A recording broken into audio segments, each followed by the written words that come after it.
শহরের পুজো তো আপনারা অনেকই দেখেছেন, কিন্তু গ্রাম বাংলার পুজোতে পাড়ার মোড়ে মোড়ে একটা করে মাইক, আর সেই মাইকে বাজছে আমাদের খুব চেনা পরিচিত ছোটোবেলাকার সেই গান এবং কিশোর কুমারের কণ্ঠে একটাই, আমার পূজার ফুল ভালোবাসা হয়ে গেছে, তুমি যেন ভুল বুঝো না।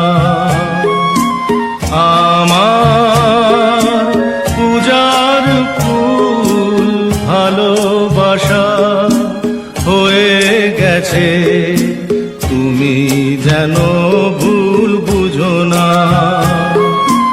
মালা গেঁথে রেখেছি পরাবো তোমার, তুমি যেন